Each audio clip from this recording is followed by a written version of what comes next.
fan, tennis fan, football, and is a X-ray tech at Jacoby and Myers in the Bronx, joining us on the program today. Shane is a good friend of mine. Met him at the barbershop years ago. He used to call in back in the day. We're an audio podcast called Blog Talk Radio many, many years ago. But glad to have him back. I reached out to him and he obliged, and we are live here in the flesh, not audio anymore. Shane, how are you? Welcome to the program. See, I'm doing great. Keffer. Great to see you as always, my brother. For sure. Appreciate the invite and this opportunity to connect and shoot the breeze, talk sports, life. Let's make the most of this. Yeah, I'm excited. Sure. Born and raised in Trinidad, right? You left at a tender age of 2, 3. You came to the United States. Never flown an airplane before. Crazy story. But you actually went there to Houston. How was that? The occasion, you saw your cousins, you went to Orlando Magic, big Orlando Magic fan versus the Houston Rockets. First time experiencing flying from way back when, after so many years. What was the experience like, man, flying up there in a plane for the first time? Well, to give context, my original first flight was, when I came to this country, 3 years old. Right. But I was young enough not to remember that experience, or actually coming to this country. So, to put the flight in context, it was a 4-hour flight, and I've worked on being calm in situations that could be, cause for excitement. So I just figured out, I just do whatever I can to lean into what causes me to be relaxed, find my zen, in moments of crisis. So I looked at how other people are responding, things that causes me not to think about things that cause me to get excited. There was turbulence. That was funny. So anytime there was turbulence, I'm looking at everybody. I see one girl on a crossword. She's doing a crossword puzzle. This other girl's taking Instagram photos. This other guy I was talking to, he has his head on the window. He's sleeping. I'm like, you guys don't feel this? Like, nobody's not panicking. I'm looking at the flight attendants. They're getting ready to put the drinks on the cart to roll it out. And I'm like, am I in a different world or a different universe? Like, you guys don't know we're in the air and the plane's shaking, So I was inside, I was panicking. Outside, I didn't really reflect that. And I just did my best to look at how calm people were. And it was a safe flight. Thank God we're here. I landed. We're on the podcast. So that was the extent of it. Once I got to a point, then the longer you're in the air, you realize it's not really too much you can do. It was a good flight, though. It's a good flight. When you're up there, there's no control versus a car, right? Car, you sort of have control, right? But once you're up there, you're like out of your hands, right? You're just there. Any rituals? You slept well before the flight, before the night of? I usually just I usually don't get. I'm not a great sleeper, so I was up, probably packing late, as usual. I like to procrastinate. Right. That rhyme was not intentional. So I was like, all right, let's make it happen, but not really anxious or nothing like that. Just more like, let's just make it happen and just kind of go from there. But no real rituals. I just don't like how some people like let anxiety get the best of them. So I just do my best to reflect the opposite. So like, all right, just be calm. When you're brushing your teeth, you're not stressed out. You're not thinking about the water or the toothpaste. You just you've done it several times, so the action is not something that has a lot of thought. So that's my mental approach. What can I do to get me to think when I'm not thinking in a way that's going to cause me to respond with anxiety or So that's it. I just kind of just find ways to chill and just go from there. It worked out. Reason why you waited so long to fly, man? Because everybody seems to be flying right these days. I mean, there's a lot of crazy stories out there too. You had an interesting backstory about the whole flying thing, right? But it didn't really phase you that much. You prefer to do other things besides flying. Right? Kemper, you there? I feel like the video's a little choppy. I was definitely going to answer your question. Yeah, I hear you. No, we're good. We're recording, man. We're good. All right, we're good. Yeah. Also, just want to make sure. I like that. My take was, you're gonna always do things that have value to you, right? Like whatever it is, your job, spend time with your family, any activities, like the guy who goes on Saturday morning. Not everybody does that. It has to mean something to you to participate in something, right? I was always scared to fly. I'm gonna be honest. I was like, Okay. I ain't trying to have no random flight and something bad happen. So I kind of was that was my thought process behind that for a long time. And then a lot of things I like to do, I had access to it, where I didn't need to, go on a plane directly. I was talking about going games in person, playing ball. It's like outlets I could do that. I could drive to it. I didn't have to fly to it. So I think it was more of a mental barrier. I was like, let's just do it. Pray for the best, hope for the best, and just expansion. That's pretty much it's like a mental expansion. So I think that was it. And I was like, this is a good opportunity. You connected with something you like to do, and you're not too sure about doing something. Best to connect. I think that if you can connect with something that you value and you like to do, it makes it a lot easier to do it. From my experience, and I'm a huge sports fan. Went to Houston, see the Rockets play. I also did go see my cousin, kid. She's watching this video, so I want to shout Kiva out. So she was the main reason I went to Houston, and I decided to plan the trip and see the Orlando Magic play the Houston Rockets while I was there. So. Who won that game, by the way? Magic or the Rockets? Kemper, I don't think we really don't need to talk about that. I know we got other subjects that we could cover, so okay, probably best to go in that direction. Now, Rockets won. Magic got blown. Man, oh man, your boys could have just show you some love, and first time flying, could have blew them out. Rockets playing good ball. They're playing good ball. They're I think on a 9-game winning streak right now, something like that, right? 9 or 8 game winning streak. Second in the West right now. Yeah, second in the West right now. Yeah. They beat us last week Monday. As this recording, they beat us yesterday too. So they added to that win streak. But now they're doing well. Second in the West. They're well coached. You have to come prepared to play them at this point. They're a very confident group, cohesive group. Right. And they're intentional and they're playing well. And they deserve the credit that they're getting right now. So that. What's the food like in H-Town? Did you go out? Anything? How's the food out there? Oh yeah. The food's cool. It's I'll say there's a lot of you have a Mexican presence there. Okay.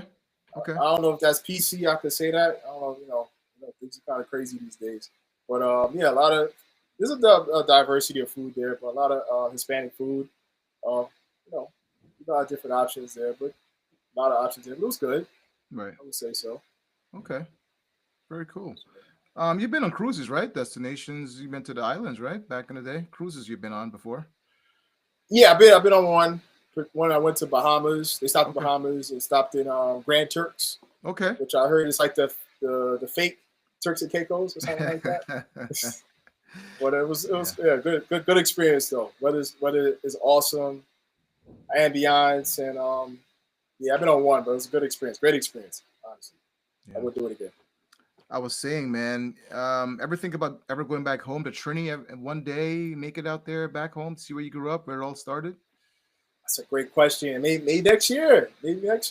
Okay. But thinking about it, I got a lot of family there, so just catch it back up with family. I have family that came visit, so I'll go check them out. And some that I haven't got the opportunity to meet yet. But for me, it's more the family than the islands itself. For sure. That's really for me that what matters the most about going to visit. I want to just that like I went to Houston. I went to, we connected with a cousin I ain't seen over 10 years, something like that I grew up with. So it'll be the family. That would be. I don't care what island it is, just the family. I just want to see the family. That's it. That's all that matters, man. It's a norm. So yeah, next year probably though. Quote me on that next year. Quote me. Quote you on that. Okay. I was saying we were talking a couple days ago, and I was like, "You're like the John Madden," because he was afraid of flying. He never flew, and he was just taking a Madden cruiser all around the country instead of flying back in the day. So you kind of reminded me of the late great John Madden, man. Missed that guy. Great football mind. What were you like growing up in high school, man? Rockland all your life, Spring Valley. What were you like as a kid, man, growing up in high school? How was that like? Oh, just chill. I'm a chill dude, bro. I've always been chill, Not too many problems. I was a little class clown. Okay. I like make jokes. I still do. Just I learned in high school it's context before content. So it's know your place, know your settings. So when it's appropriate. So I honed in a lot more regarding when, where, and how I approach humor. But yeah, I like to have fun, bro. I like to have fun. I'm big on having fun, chill, no stress. You know, I don't really know nobody in high school that be like, yo, I don't know about Shane or want to fight me or have some kind of beef. You know, I Yeah, pretty much got along with everybody. You know, for the most part. And if I didn't like you, you probably didn't know. I just didn't say nothing. I just right. left you alone. You know, Yeah. but nah, it was cool. It's cool. It's cool, dude. Chill. You know, have fun, crack jokes. You Did, know, kept did it you light. did you play any sports at all in high school or no? I just no. I actually started playing ball like Okay. later on. Um, started playing basketball late, bro. Like maybe like 16, 17, Okay. 18. Not 16, like 16. 16. And yeah, and then I just kept playing more and more. So this is a little basketball. That's about it. Your love for the game of basketball is something special, Mhm. right? You started how did you start getting into basketball? Watching it with your dad? How was that? What you ever play like 1v1 versus your pops? Who won? He took it easy on you back in the day? That's funny. My pops didn't ever play no basketball. Oh, you never My played dad played soccer. basketball. Yeah, he Caribbean Okay. father, man. He played Okay. soccer and Soccer cricket. action and cricket. Yeah. Yeah, Okay. yeah, Cool. he's a cricket player and Okay. table tennis. He's pretty sick in table tennis. But nah, my dad didn't play no ball. I just started playing in the neighborhood. They actually built a recreational center by Okay. me, and they had a lot of people that were really good in there. Kids who played in private schools and different high schools and older gentlemen. And I just liked the competition. And I knew I was trash back then, Kevin. I sucked like really bad. Like Right. guys are doing backdoor plays, I've lost, and guys who aren't athletic getting past me to the court to the rim, and I'm like, this dude is not athletic. How is he getting by me? And it's just like spacing and timing, Yeah. and Yeah. then and I just had that drive. It grew like it's like if somebody get like bullies usually look for weak people to take advantage of, and I just looked at the game as I was getting bullied, but I was like, I'm not letting you take my lunch money. Like I'm gonna figure out a way to buy my lunch and Right. eat it, Right. and to a point where you don't even want to take my food or take my lunch. And I was encouraged by it because like I ain't no punk, so I was like I'm just working on stuff, and the competition is really competition, and it was we had a good group of people there Right. that developed friendships with, and just that environment, having that environment close by, and just naturally just taking it in, and it just grew from there. That's really what sparked it. Yeah. Now you're an Orlando Magic fan. Of all the teams, you chose Orlando. How did that come about? What drew you to this Orlando Magic team? How that That's a good all? question. It's a good question. Yeah. That's actually now I was marketing Amway products, and the Okay. company Amway owns the Orlando Magic. Used to be the So Amway Center back in the day, right? Amway Center. Okay. Okay. yeah. So it Okay. kind of just stemmed from that, and I'm big on promotion. We all wearing somebody label or brand, so I was like, let's promote intentionally, so I can always kind of connect it back to business, and there's ways that I could profit from it. So I'm a basketball fan regardless, and somebody asks you a question, you can always connect it to what you choose to connect it For sure. with, directly or not. So that's pretty much it. And then I just decided to just use that outlet as a way to express my fandom. So I just went crazy with it. As you see, I Yeah. got the sweater. Yeah. I got socks on. I got socks, Wow. matching socks. I'm not gonna pull it out right now, but Yeah. got a lot of Yeah. stuff. So, but I just enjoy it. It's just a fun way to connect I mean, a business side and entertainment. that team was pretty good, right? Dwight Howard, Jameer Nelson, JJ Redick, Matt Barnes, Martin Gortat, Brandon Bass, Rashard Lewis. I mean, they had a good Yo, team back Petrus. then. Petrus, they had a good team back then. So Because JJ Redick too. JJ Redick was on there for a little bit, Matt Barnes. Why didn't they go further? What do you think held them back? With championship material back then, that Dwight Howard era? For a span, they were pretty good. What held them back? I think we hold ourselves back. I'm not trying to be a philosopher or anything like that, but Right. they had the pieces. Mm-hmm. Jameer Nelson was a problem back then. Good point guard. Really good point He guard. was Man. good. Yeah. He was good. Yeah. Dwight, I feel like it's timing. Like there's like timing, and then there's no pun intended, the time when you take advantage of regardless of what's going on, like a Thanos. Mhm. I feel like the Warriors are like that. Like it didn't matter who was in front of them, we're gonna win. So then you gotta somehow put the pieces gotta align, right? And Right. then you gotta like fulfill it. So I feel like they had peak moments with a great roster, Okay. but maybe they didn't keep this gentleman or this guy got traded, they didn't sign this guy. And I'm a huge believer in continuity. So things have to flow Click. properly, Yeah. yeah, to get a certain result. I feel like that's what's going on. Boston, the Warriors, San Antonio back in the day, like they had the continuity, they had a flow, they were unified, and they didn't let the outside noise prevent them from progressing. They had like their goal, Yeah. they knew what they were about. So I think that's what it was. They let themselves get in the way, and maybe management didn't keep certain guys, and his injuries. But that's pretty much it. Plus, on Dwight Howard, first 6 seasons, he was a force to be reckoned with, right? And then what happened to him, in your opinion? He just kind of went away. The dunk contest was pretty cool, being Superman, incredibly good. And then it just kind of like just faded away, right? With Dwight, he was a really big man. He was really good. Shot blocks, points, dunks, you name it. The first 6 seasons, Dwight Howard was amazing. I agree. Dwight just got away from himself. The team wasn't. They had a little dry spell, and they made the finals, Yeah, and then they keep certain guys with some injuries, and then like a first round exit. The team wasn't as good, and you let the chatter get in your head. yeah. He had going to LA. It felt like he couldn't win there like Shaq previously. Was there, then left.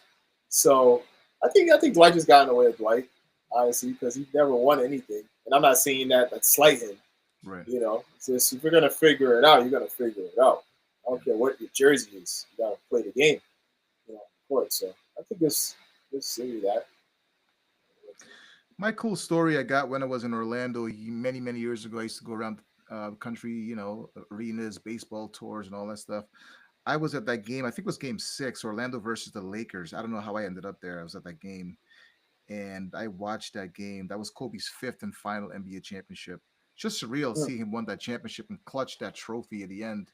And I was there as a little kid, just taking pictures and waving Kobe, Kobe, and he didn't really respond. It was like so many people around there.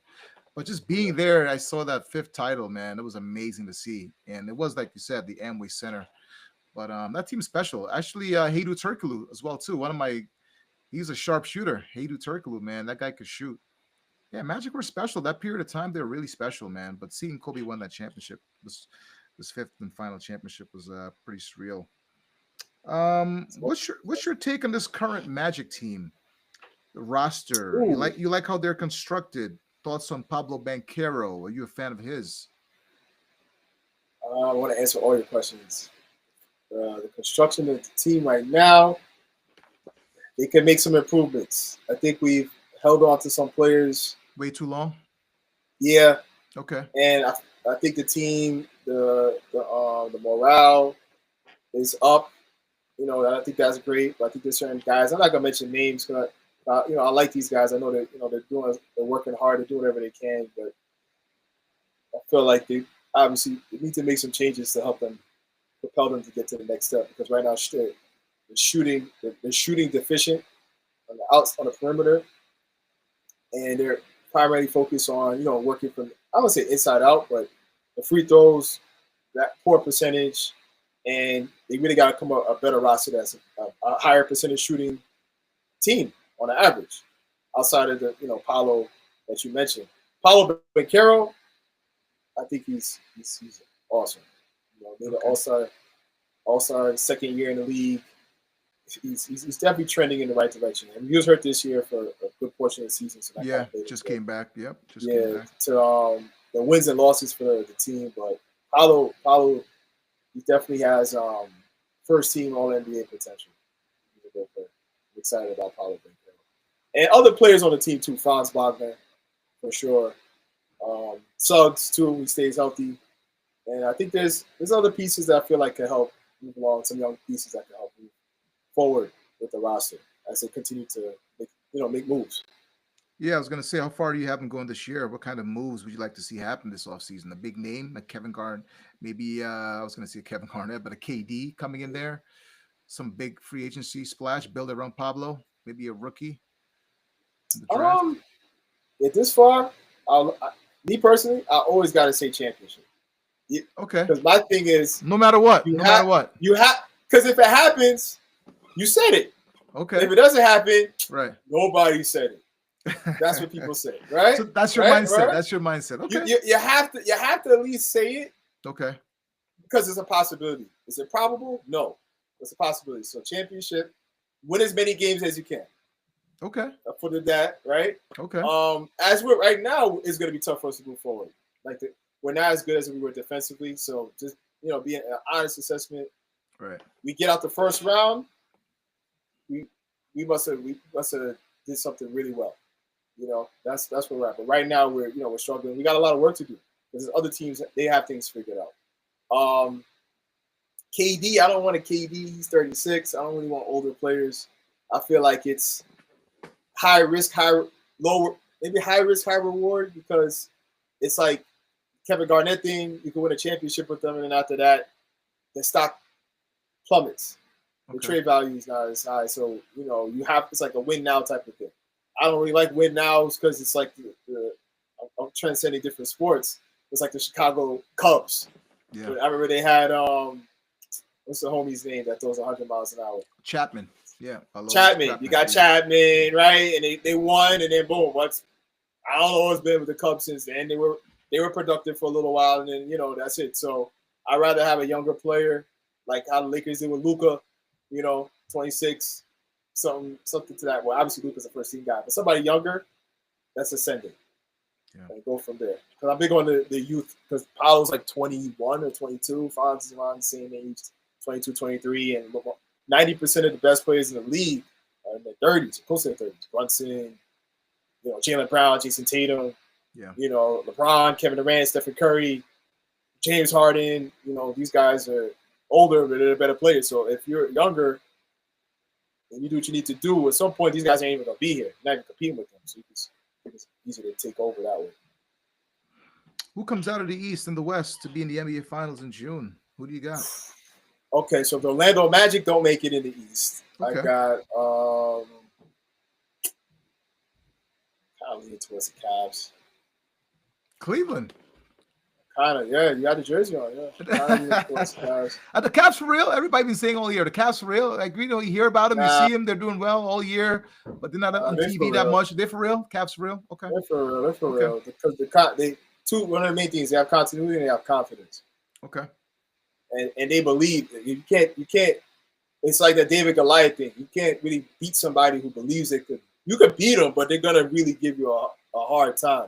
And they play together. They believe in each other. And if you're kind of arguing with a teammate, like these little cracks help cause teams to lose. These sort of things. So they don't have none of those things. Like they're down and they play to expect to win. So I'll probably say Cleveland. Okay. If not Boston, those are my two. So I'll go Cleveland first, then Boston. Okay. Because they have the best record and they're healthy. And they have the whole court. So off of that, I'll get them. Out of the West, I love them young boys in OKC, man. Last year, I thought they were going to actually go to the finals. And it didn't happen. So they came back stronger. They have a better roster with Hartenstein and Caruso. And SGA is insane. Yeah, he's really good. I'll probably go OKC. And then that bad boy in Denver. Jokic. Oh my gosh. So okay. OKC, Denver. So OKC, Cleveland. OKC, Cleveland. And Magic in parentheses if they don't make it to the finals, if necessary. How good would the NBA Finals be with the Lakers and the Cavaliers? What kind of story would that be? Wouldn't that be amazing? That'd be insane times insane. With the history. Yeah. That would be sick. Because he's gonna get a lot of boos in Cleveland. Yeah. Because they're gonna want to say we won without you. Yeah. Type of energy. And that'd be insane. And you got Lakers and Celtics too, going for number 18 for the Lakers. Celtics already got 18 championships. Lakers got 17. Lakers and Celtics are always that's Awesome matchup and good for the league as well too. So we'll I see. agree. It's going to be I agree. interesting come June. Interesting come June. NBA ratings are down a little bit right across the board. If you're a commissioner, how do you fix the NBA ratings? What do you do for the game? How do you tweak the game? What needs to be changed in your opinion? It's a great question, Kevin. I wish you asked me that off here so I could have answered this time.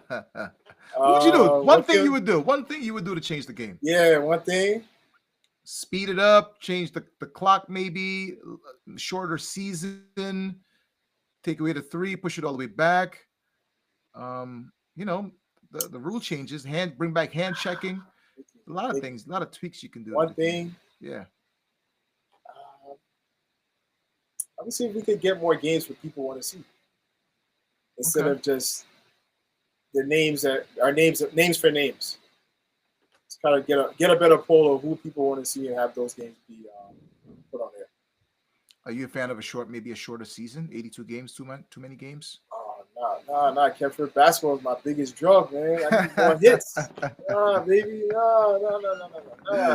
Lead the That's 82 more. games. Lead the That's more. I'm trying to drown in this thing, man. Nah, one more. so Nah, lead the no. 82 games. Okay. Yeah. Play again, another play in tournament. Yeah. Three more games. I don't want these guys getting hurt. I feel like it's like a kind of parity with the overusage and Yeah.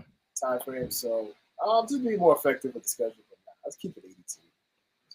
NBA All-Star game, sort of like a joke, what it has become now. How do you tweak the All-Star game to get guys more involved and care more and ensure like they want to be there? Because it's not the same back in the 2000s when we started watching basketball, right? Totally different game now, right? How do you change the NBA game, All-Star game? That's a really good question. Go back to East West. Okay. Gotta get away from the gimmicks because that's the reason I say get away from the gimmicks because you want to do something that's gonna stand the test of time, right? Correct. So remember we had the thing with the Team LeBron, Team Durant for like a couple of years. Now they changed the format again. So I would say stick to East West. Make put more incentive. Money talks. When it gets 10 million, They're maybe gonna say, 10 million.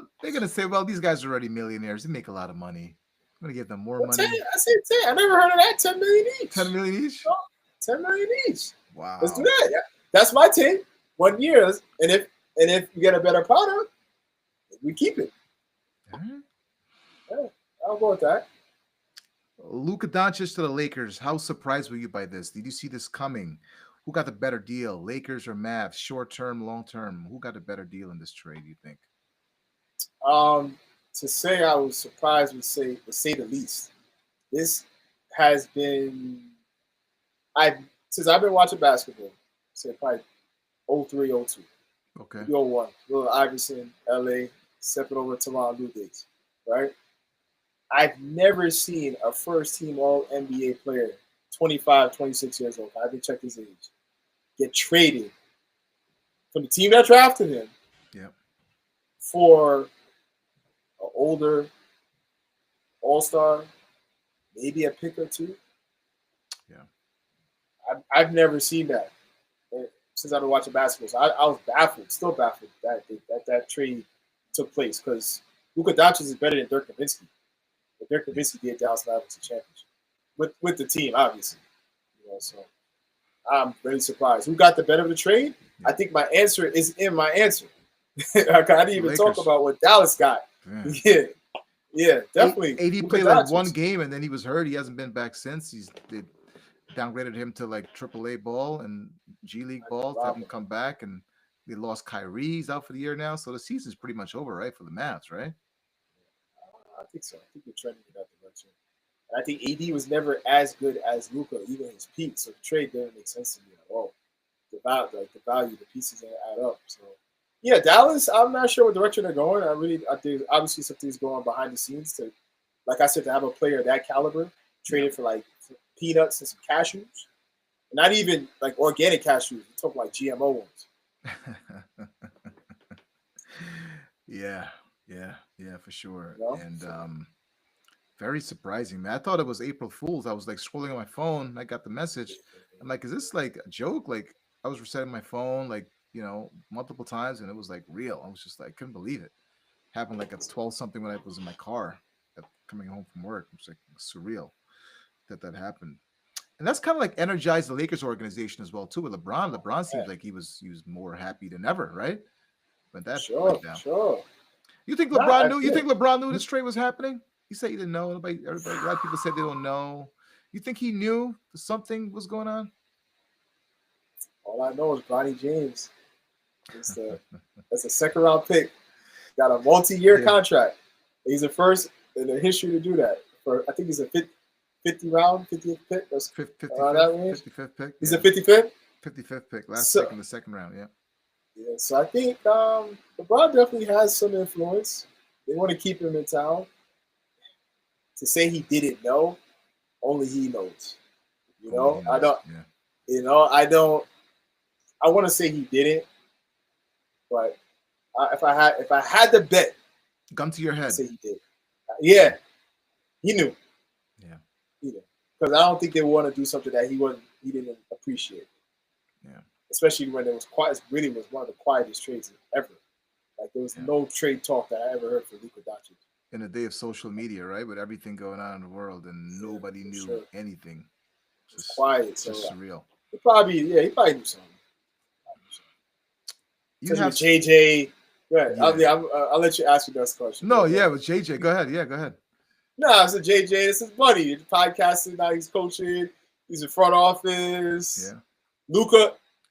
JJ Redick used to play with Luka Doncic. He played for the Dallas Mavericks too. yeah, he did. I'm He not did. saying he knew him, like told Luka, I'm bringing you, but Yeah.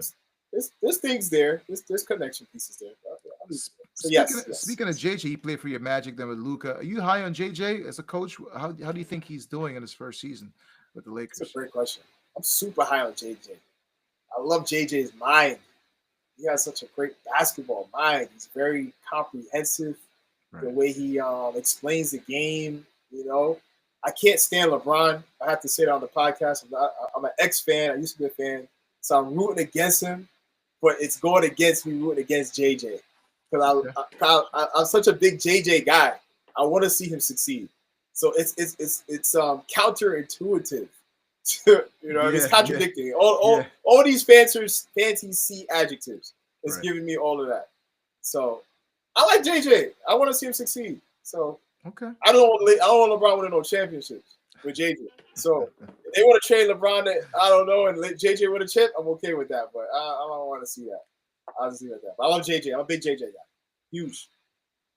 You have got some serious ups. I seen a video of you dunking. I'm not sure how many years ago was that. Basketball. I mean, how tall are you? 5'11". You were dunking crazy. Last time you dunked a basketball was when? Oh man, it's a layered question, my brother. Let me see. I'm almost 5'11". Okay. I think maybe 5'10" and a half. Okay. A little bit more. I like to say 3/4. Makes me feel better. I chest out a little bit more. I'll talk like that. Last time I dunked a basketball, probably last year.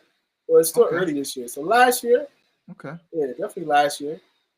Yeah. The clips are like 2016-ish. Okay. Sometimes it's just we don't have the phone because back then we used the camcorder. Right. Okay. Okay. Yeah, the phones helped it, and then you gotta like remember, like, yo, get the phone about the dunk, record Yeah. it, Right. So, but yeah, man, did a lot of plyometric training. Something I was really excited to be able to do. What is that like? Jump training? What is that? You just jump? Like how hard you can jump? The jump training thing. How does that go? How does that work? I did Air Alert too, so some of my secrets are coming out, ladies and gentlemen. So that's a program I did. I told people it's not like a secret, but Okay. I had some jumping ability, but it's let me see like how runners, like my cousin, shout out to Timothy, Division I track athlete, 200 meters, got a Division I scholarship to Alabama. So I just want to shout him out real quick. But when you're doing certain things, there's ways you put your hands where your head is to make the most of the steps and everything. Okay. So jumping, everything is like this, So when you're jumping, it's like the manner how you bend your knees, your legs, your hand placement, how you extend, how you lift yourself, press yourself, where you put your head, your neck. all these things kind of help your lift or take away from your lift, as you're going up. But there's some people who are freakishly athletic, but they haven't had they don't really got good body mechanics. So if they work on that, they would just jump like maybe 6 or 7 or 8 inches higher. Just fix some of that with it, their hand placement, leg placement, feet placement, and the step, strides, stuff like that. So it was like some calf raises. We call kangaroo hops because kangaroos, they jump everywhere they go. Right. So jumping is there's not it's not work for them. So just ways to how to get the most of how you move your body, stuff like that. But like stepping on a chair and jumping off the chair, crouching and squat hopping, stuff like that. Jump rope, sprints, these things help. It was like watching Spud Webb. I'm like, man, where did he get the hops from? Like, this is incredible. You were dunking all over the place. What kind of dunks were you doing? 360s, windmills? What kind of dunks were you doing out there? Well, I'm 38 now. I started doing that's what I am. I'm just saying. But when I first started dunking, I was 19. Okay. It was a great time, man. What a time to be alive. Great. But when I did the training, the peak that I could do was a 360 with two hands. It's like a 180, like a half twist. I could do that with two hands. I could do a back scratcher. Like I could touch with both hands, touch my back, dunk with two hands, double pump, like a little low double pump off the bounce. I could do that. I was catching alley-oops with two hands. I was light. Wow. And windmill, little half windmill. I wasn't really doing full windmill. It's like a little corkscrew. Right. Little twist windmill. I was dunking my left hand. I can still dunk with my left hand. That's pretty fun. And then it kind of dissipated. I didn't keep up with the training and maintaining like the stuff of stretching and stuff like that.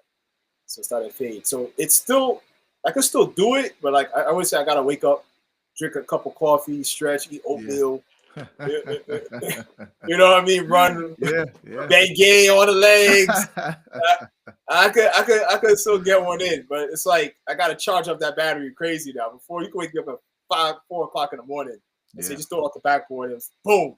Yeah. Like it wasn't even work. Ready to go. Yeah. 100%. So now it takes a little more time to get you back to where you once were. Oh, for sure. But yeah, just from like I always talk about consistency and continuity, like with the players. Makes a big difference. So if I was consistent, I think for sure, because you got guys, later in life that are still very athletic. Right. Like my boy Justin Gatlin, in his 30s in the Olympics. Yeah. Medaling. So if he could do that, the guy could still dunk a basketball. Not running 10 seconds. For sure. At 100 meter. So it's a matter of that. But it's one of the most fun things I ever did. It's one of my most proudest moments of being able to accomplish that. So I'm glad you brought that up. All time, who's the best dunker of all time in the NBA? You got Vince Carter, you got Sean Kemp, you got Blake Griffin, you see Anthony Edwards. I mean, who is the best in-game dunker in your opinion you ever seen? Who do you got? Best game. Man, that's a damn great question. MJ up there.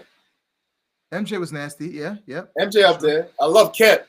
The point dunk. With thing when he talk about when he rocked it on homie, dunked it, he did the double. Gatling. That's one of the coolest. Yeah, it was cool. That's one of the coolest things I ever seen in my life. Yeah. Sure. I like vicious dunkers, like Amari back in the day. Stat. Yeah, it's coming. Yeah, Blake Griffin. Yeah. Those guys. About Vince Carter too, but Dominique Wilkins back in the 80s too. That's before your time, but Dominique Wilkins was nasty too, dunking. And VC, man, Vince Carter, man. Tracy McGrady, maybe, perhaps, too. Your boy, Tracy McGrady. Play for the Magic. I put T-Mac in there. He got some moments. T-Mac got great moments, but he wasn't really a dunker like that. I would have put him in that. We got the Sean Bradley, Yeah. But I would have put T-Mac in that, though. Okay. Best in-game dunker? I got to answer your question. Maybe Vince. VC? Maybe Vince. I thought you was talking about the dunk contest. So I would answer that differently for dunk contest. Yeah, for sure. Speaking of the dunk contest, that was my next question. Maybe you saw my notes here. Thoughts on the dunk contest, NBA dunk contest today? Definitely not the same. Like, what would you do to change that? I mean, Matt McClung, shout out to him. He won 3 in a row. Amazing dunks. Like, one-time shot, and then he's just banging them out like no tomorrow. What do you make of the dunk contest now versus back in the day?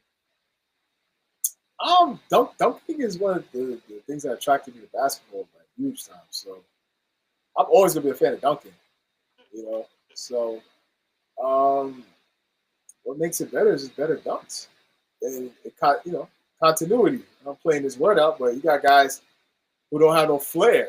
It's whack. Like they do whack dunks and don't do nothing. And then you got guys who have flair but do whack dunks. Yeah. You know, I think Mac he has a great mix of both. You know, so it's always on the participant. It's not even really a name because Mac ain't a name, but Mac makes the dunk contest because of how well he performs in it. And I was a huge fan of what Stephon Castle did with Yeah. the last dunk contest meet. But you just got to have guys who are very athletic that want to produce. And sometimes it's just timing, man. Like I said with the championships earlier, you're off a little bit. Like my boy from Chicago. What's his name again? Who? Anyway, he tried to. I know who you're talking about. Buzelis. He was okay. Mathis Buzelis. Okay. He tried to bounce it through his legs and dunk it. He missed. Okay. But I appreciate the attempt instead of somebody doing some whack two-hand dunk. I'd rather a fancy miss than a whack two-hand dunk just to advance. You know, I'd rather go for it. You know, go for it. It's for the show. Go for the whole thing. But then he'll get ridiculed and say, "Oh, this guy wasting our time. He missed the dunks." But you don't know unless you make the effort. Sometimes you might make you gotta go for it. But to make it better, yeah, you just need people who could really dunk, good show people, and just see what happens. Because I guess that's who Vince was. Levine, Zach LaVine, Jason Richardson. That's the guy I was thinking about when the Bulls. When you just said it, Zach LaVine. He was really creative. Okay. Blake Griffin I think too. he's the best. Creative. He's the best dunk contest champ to me. Zach LaVine. I think he's better than everybody that ever did. Okay. But, that's it, man. Just get people who are about it. Is that your favorite part of the All-Star Weekend, the dunk contest? That's 100%. 100%. I was watching with my dad. We jumped when Stephon Castle put it. So the guy laid the ball up and he caught the ball and then put it through his legs and dunked it. I was jumping up and down like a little kid, man. I was hyped. Yeah. I was hyped. So yeah, I don't really get hyped as much as I do for the dunk contest for the other contests. But yeah, I love the dunk contest. That's my thing. I love it.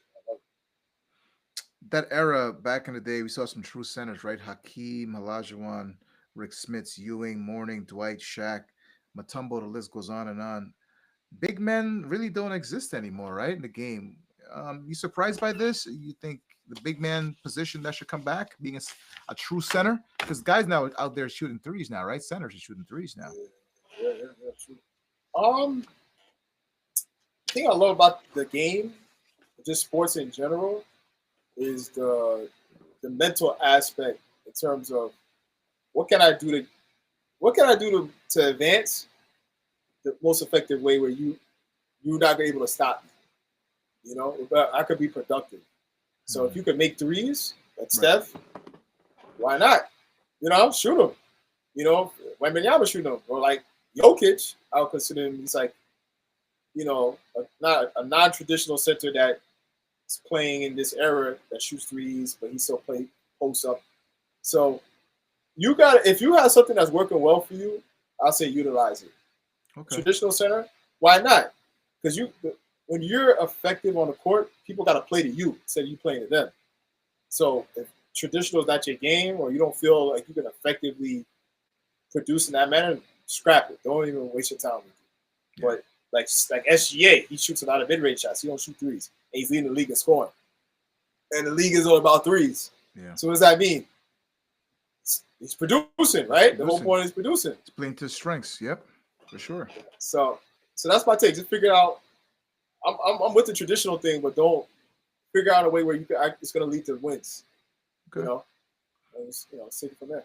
What's your take on Steph Curry? What's he been able to do? I mean, this guy, greatest shooter you ever seen, Steph Curry. And did he ruin the game of basketball? Because like we see a lot of guys shoot so many threes now. Steph Curry is just one of one, right? What's your take on him? His ability to shoot 4,000 threes, amazing career. Thoughts on Steph Curry? I gotta say this real quick. Yeah, I saw this on Instagram. Okay. So when Steph made 1,000, when he got to 1,000 career 3-pointers, Yeah. he won a championship. When he got to 2,000, he won a championship. When Yeah. he got to 3,000, he won a championship. So right now he got to 4,000. 4,000. Yeah. I didn't bring up the Warriors for the finals. Let's see what happens. Okay. I think Steph kind of he took advantage of a skill set that he had and he utilized it really well. He won 4 championships. Right. Should have won more. So did he ruin the game? No way. He won. He won way more games than he lost. So it definitely served him well, and he didn't cheat the game. He did it. Like I said, he found a way that worked for him. And then people want to duplicate and replicate things that have success all the time, right? I don't want to see 60 attempts on a game of threes. I hear that. There's a lot of bad shots. There's a lot of bad shots. If you can shoot, you can shoot. I get it, no problem. But everybody's shooting threes, jacking them up. I'm like, this is not the NBA I grew up watching. It's hard to watch at times, man. It really is. It's a good point. But I wouldn't say he ruined the game. He did what worked for him. Obviously he made 4,000 for a reason, leading. He shoots at a high percentage too. So I can't knock his his production and his approach. But great player, definitely the greatest, at least the greatest 3-point shooter, mid range. Other things. But I'll go with the greatest 3-point. I'll just go with 3-point because I don't know his mid range. I think that they got guys who really focus on mid range. I think that were better mid range shooter than he was. Right. But obviously, I'll say the greatest overall shooter. He just take everything. Time. Obviously, 90% from the line, 40 from the field, 50%. I love his game. Always love his game. Yeah, for sure. Splash Brothers were something else to be reckoned with for sure. Him and Clay back in the day. Your take on Draymond Green? Love him, hate him, respect him? What's your take on Draymond? Yeah, some really good questions. You're going places, man. I want to say I love Draymond.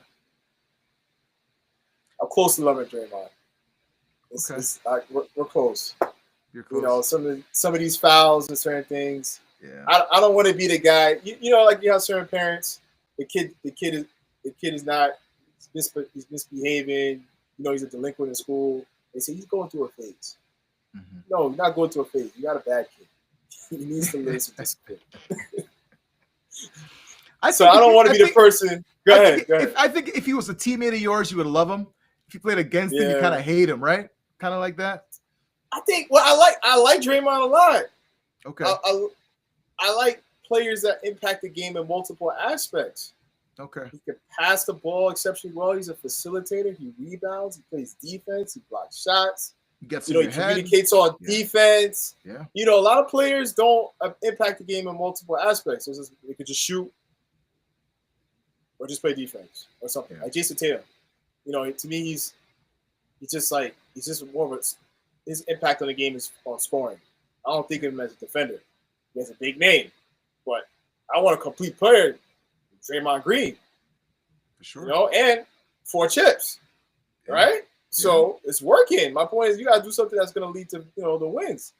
I like Draymond a lot. I just don't like some of the things he's done. I don't like his attitude, on how he owns some of the things that took place. Right. I think he's a good guy. He means well. LeBron was at his wedding. These guys like him. They're not on his team. AD was at his wedding. He never played. I don't know if they played on the Olympic team together.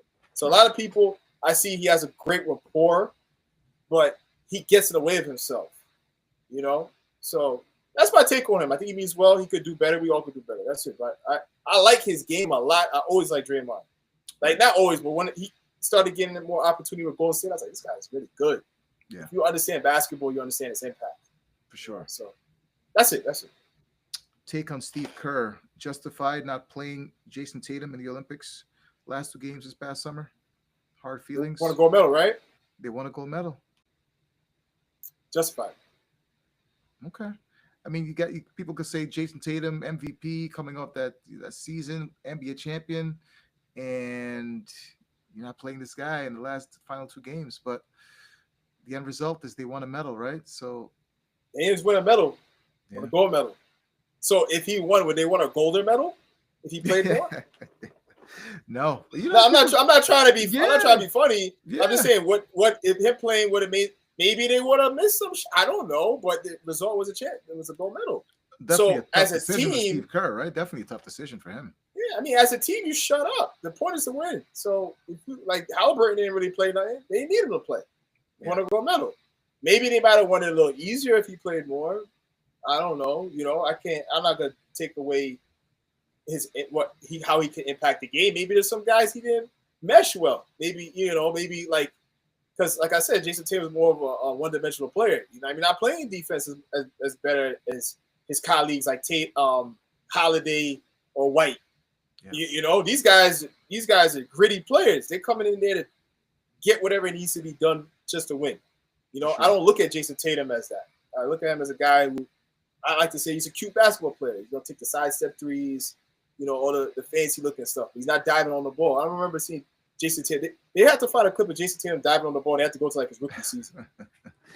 So yeah, I don't look at. He kind of disappears in games to me a little bit because he dropped 30. I'm like, where? How? I was watching this game. I didn't even see him drop 30 points. But he's a very, very good player. Very, very good player. He's a great player, and I like him. Yeah. I want anybody listen to this. I'm a Jason Tatum fan. I like Jason Tatum. Right. I just try to call, like I said about Draymond, like certain things he does, certain things he doesn't do. It's things, and you said we talked about him not playing.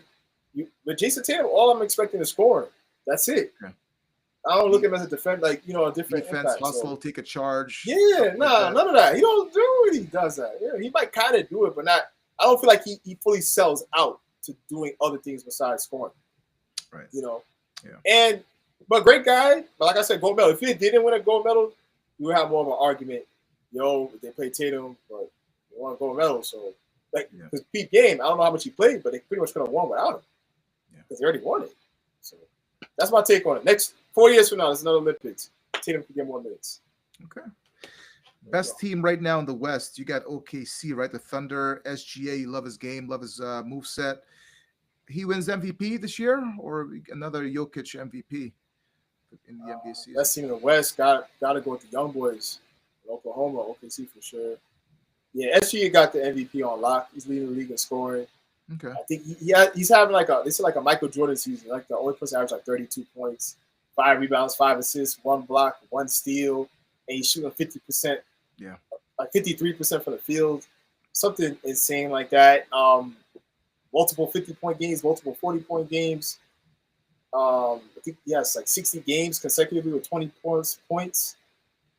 So he's in a Harden, Kobe category with that stat. Yeah. So, he gonna get it. Jokic is gonna be a great runner-up this year. To SGA, I think he got it. Your thoughts on Joker's game? One of the best skilled big man you've ever seen play the game of basketball. What's your take on Jokic? I love Jokic, man. Jokic is insane. I was a believer in Jokic in the bubble when he really was bullying Anthony Davis. But no, he made me a believer. I thought he wasn't that. Yeah, he was bullying Anthony Davis. Okay. And I was like, this ain't no fluke. Like he really thugging these guys. Yeah. And since then he kept improving. But I love his game. He's averaging a triple-double right now. It's insane. Like he just keeps elevating his game. Like whatever you put past him, he passes it, surpasses it, and it shows you he has like another level. Yeah. Almost 30 points, 12 rebounds, 10 assists, and like comfortable. He's not hunting stats, and they're winning. Yeah. Incredible. He's different, man. I really appreciate and respect his game a lot. Thoughts on Wemby and his game? Can he be one of the faces of the league for years to come? Wembanyama? I love Wembanyama. Okay. Does a lot of things. Packs the game on the defensive end, packs the game on the offensive end, and he's looking like he's pliable. He's willing to learn. He can do different things. He's not rigid. I just gotta shoot this or play this certain way. So I feel like having that mentality, a coach like Greg Popovich, hopefully, health wise, prayers up, everything goes smoothly for him, and be able to come back and impact the team. But I think he has things that are unique to him that would put him in a position to be that type of player, like a first team All NBA guy, a generational player. So yes, definitely like the game, love his attitude, and I think so. I think he could definitely What's your take on Coach Popovich? Are you a fan of his? Would you like to play for him if you had a chance to play for Coach Pop? Thoughts on him? I like him. I think he talks too much sometimes. I think he talks too much political stuff. Okay. You know, I think he can kind of shut up with that stuff. I think but I think he's a great coach. Five championships. You know, San Antonio Spurs won like these 10 plus seasons with 50 plus games. I think they're the only team in the history of the league to have that record. But and he was a coach throughout all of this. Yeah. So kudos to him. All the credit, a lot of credit goes to him. And yeah, I don't really think there's much Coach Popovich can't do as a coach for leading a team to success. Yeah, for sure. Things out east: Boston, Cleveland, Indy, the Bucks, the Pistons. Are they back? Cade Cunningham's legit. He hit that a buzzer beater yesterday, right? Versus the Miami Heat, right? Yeah, that was. Are you believing in the Pistons? I mean, they seem to be back. The glory days of the Pistons, they seem to be back now. Are they for real? See, the thing with the Pistons, like how you mentioned the Magic earlier, they have a lot of players that are like on 1-year contracts, 2-year contracts, like Tobias Harris, Beasley. Who else is on that team? I'm not sure what's going on with Hardaway Jr. Hardaway Jr. Yeah. So So these guys are like integral parts of what they're doing. Cade Cunningham is the face of Detroit Pistons right now. For sure. That's a gentleman that we'll talk about. Guy can ball. I'm not sure what's the plan with some of these guys. I feel like they took the contract because they weren't getting the money offered in other places. They came there and they're playing for it. Right. So moving forward, I'm not sure how these pieces are going to play into the success of the franchise because this success is based upon what we're talking about what's taking place right now. So I don't, that's what my thoughts are on it.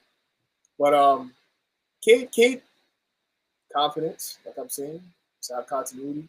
He's growing in that and seeing success with the wins. But Bickerstaff he's a great coach with Cleveland. They let him go. They hired him. They believe in him. Guys stay healthy. You never know. That's my take on it. And then now they're building a culture where people will want to come and play for Detroit. With this turnaround that they're having. And seeing the success, like the confidence now from how futile they were last year to where they're now, like, oh, we could actually do well. Especially the guys that were in that setting compared to, seeing that setting. So yeah, sure. I won't say they're back, but they're on their way. That's fair. Fair point. Yeah. Knicks, thoughts on them? Any title anytime soon? The Knicks, can they win a title anytime soon? I didn't like the Towns trade. Yeah, you're not a fan of Karl Anthony Towns? You didn't like the trade? You prefer Randall and DiVincenzo, or you're not a fan of Karl Anthony Towns, Cat? I mean, they could have kept the Wildcats together, at least DiVincenzo. But Cat, this is my take on Cat. Minnesota blindsided everybody with the progress they had last year, making it to the Western Conference Finals, right? Yeah. Western Conference Finals, beating the Denver Nuggets on the road in Game 7. Yeah. They gave Cat multiple opportunities to help the team to propel them to the next step. Right. And he swing and misses, right? Mm-hmm. Obviously, Anthony Edwards is that guy. He took over that team because he's still on the roster. They traded Karl Anthony Towns. I just don't see Karl Anthony Towns as the guy that takes you over the hill and brings you to a championship. Because he technically is supposed to be the best player on the team. He's the number one pick. I think he made second team All-NBA in the past. Jalen Brunson, he just kind of take over. His past couple of years, he just kind of going up. But can they win a championship? Of course. They just have to win enough games. But I don't see it personally with the current makeup. I feel like they invested top heavy. Okay. Trading a billion picks for Bridges. Karl Anthony Towns about to make like $60 or $70 million a year. Next 3-4 years, his contract's gonna go up to that. So now your cap space has been sucked up. You barely don't even pay your bench right now. Now you can't afford to pay for a bench. Yeah. So it's a lot. But they definitely could win. But Okay. I just feel like if current makeup, I don't really see that happening. I think the Cavs are better if they just keep their roster, than the Knicks. And they wasn't, in the Boston too. You think Giannis finishes his career with the Milwaukee Bucks? You think you see him getting traded anytime soon? Hmm. Yeah, that's a good question. I mean, he's got Yeah, some that's a help good now, right? question. Middleton is always hurt, and you bring in a guy like Dame. But to me, they're They just like traded Milton, missing. Yeah, they traded Milton. So Kuzma. for Kuzma. So it seems like they're just miss. I don't know what it is with the Bucks. You think he stays? Maybe goes to LA and Brown retires, perhaps. Big market finishes his career there He's been flirting with leaving for a long time. So for a I don't long think he time, right? stays. But leaving, right? 1 foot in, 1 foot Yeah, I out, don't, I right? don't, I don't, I don't think he stays. Just because he's voiced his concern Frustrations a little bit in the with past. frustration on Yeah, the roster. yeah, So no, I don't think he's gonna stay. I think he'll go at yeah. some point. The Wizards have been bad for a long time. What it is with Mm, the Wizards? How would you turn them around? Would you sell the team, move them? Oh, the Wizards. mm. Why are they so bad for so long? If I'm Cooper Flag, if you're Cooper Flag, I'm thinking about going back to school, right? NIL money pretty good. Why come out to go draft be drafted by a team like the Wizards? If you're Cooper Flag, what do you do? And the Wizards, how would you turn them around? Wow, it's a loaded question. I love it. Um, Sometimes to change scenery, right? Bring some new results. I Man, don't know what state or city would love to have a new franchise, but that could be definitely a plus. Because look at what, maybe Seattle. um, yeah, I was going to bring up OKC in terms Yeah, of they rally behind that team, like yeah. they really appreciate that team. So I don't know what's maybe Seattle possibly, but I would be taking a team from the Eastern Conference and putting them in the Western Conference. So that might throw that off a little bit. The GM, maybe they got a better GM. I'm talk about a Yeah. white job because OKC, it's a small market. They had Kevin Durant, had all these great picks.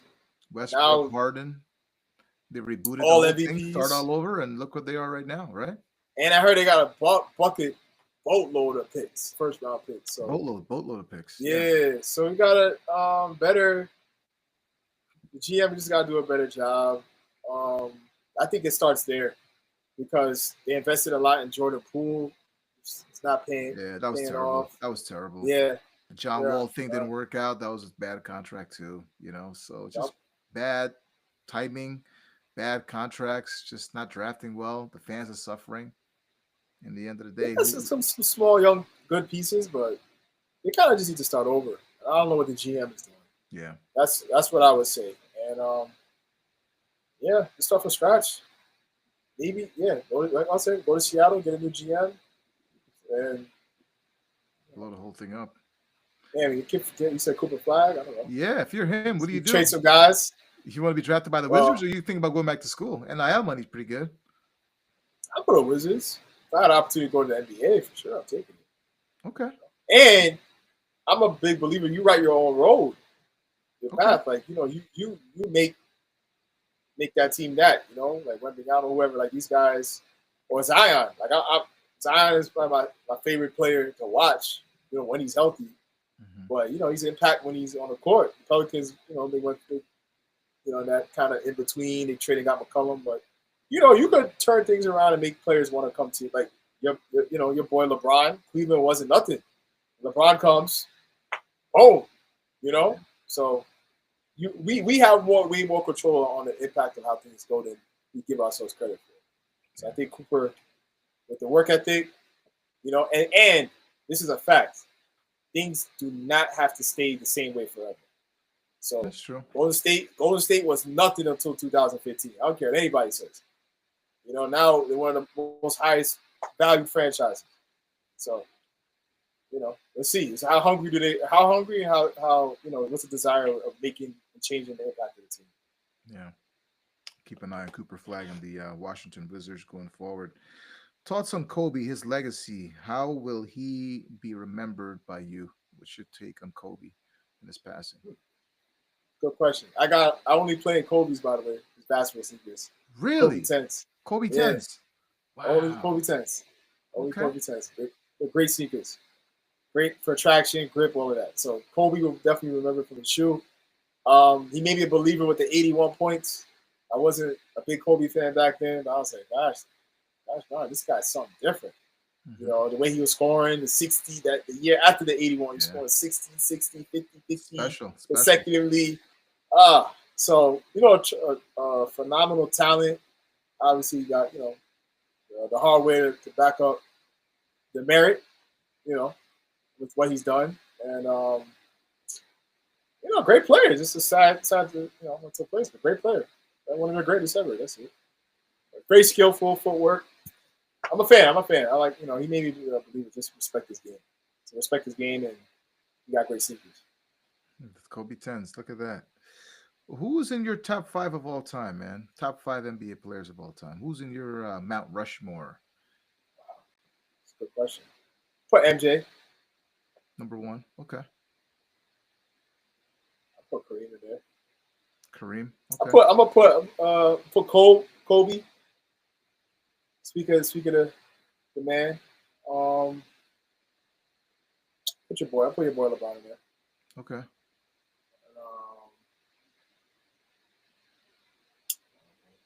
fifth. I always say about that. I don't know about the fifth. Imagine. Shoot, I'll put Russell in. Bill Russell. Okay. Okay. Yeah. You got Steph Curry in your top 10? Steph in your top 10 right now? Steph might be top 10. Approaching, or I don't got him ahead of AI though. Honestly. Really? Okay. I'm ahead of AI. So Okay. He could be. I think people forget how good AI was. When it's all said and done. Yeah, AI, man. It's very good. Went to NBA Championship Finals 2001. MVP, 3-time scoring champ, MVP. I think, at least. Yeah. You know, you got stuff to back it up. Just, you know, things didn't work out the way as well as he would have liked, you know. But, you know, a lot of players ain't better than Iverson. I don't know. Yeah, go ahead, bro. That's a solid top 5, though. Pretty solid. You got Kareem in there, Bron. Who else you had in there? And you Kobe. Had MJ, Kobe, Russell. Okay. All right. Thoughts on LeBron approaching Stephen A. Smith? Were you surprised by that? Was it the right move, time, place, setting, for all that and how it went down? I didn't like it personally, but what say you? How surprised were you by that? How that went down? How that played out in the public's eye? I'm not surprised, but LeBron likes to be a fake tough guy. What I mean by fake tough guy, he never swung at nobody in an NBA game. And I don't mean by tough that means he's going to swing, but he's not really about having physical altercations. But he likes to do certain things to say, like, hey, don't mess with me, you know? And I heard the conversation, you know, I don't know if actually what took place, but it was regarding his son. And I feel like, you know, son's a man, got a Laker contract, got to approach him like a man. You know, this ain't second grade where the kid takes your action figure and you go to mommy and daddy and they got to come to school and say, hey, you got to give Jimmy back his toy. Right. I felt like that was the approach. You got to give him an opportunity to, you know, to own the space, you know, or, you know, a better way of approaching it. And like rap, you know, some of these rappers say, once you give somebody attention, it gives them credibility. Yeah. So the fact that he did that, Stephen A. wins. You understand what I'm saying? Because we're talking about this. You know, so you're better off to, I think, handling it another way. But yeah, you don't go fighting battles for adults in that manner. You know, so I feel like it could have definitely been handled better. And I feel like Stephen A., as a reporter or whatever, he has his voice to say what he wants to say. You could tell him, I'm not gonna tell him not to say what to say, but right. You know, it shouldn't be like trying to take up for your kid unless Stephen A., you know, he did something directly to him, like with his property or family, you know, and that manner, I would say. Other than that, you know, people are allowed to talk. Everybody got a channel or whatever. I think you should take it with a grain of salt. Stephen A's got his own, you know, he's got a big platform and he's a reporter. He's got to report on these things, right? Journalist, he's got to report. Of course. I think Bron should have just called him up and behind closed doors and tell him how he really felt. Not just if he felt that it meant that much to him.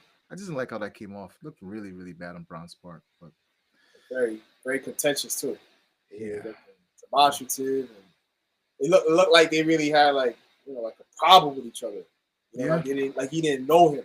It was pent up for a You know, long time. Milan just needed to get it out of him. I just thought it could be handled a whole lot better definitely than how can. it But looked. the cameras are always on. So Yeah, yeah, for sure. always. I'm a fan of old school tennis. Boris Becker and Andre Agassi, Steffi Graf, Yvonne Lendl. The list goes on. McEnroe, Connors, Michael Chang. These days, I don't watch tennis as much. I know you're a big tennis fan. How much tennis do you watch these days? And what do you tell somebody that never watched tennis before? How do you get them hooked on the game? Man, Kevin, you got some great questions. You're going somewhere.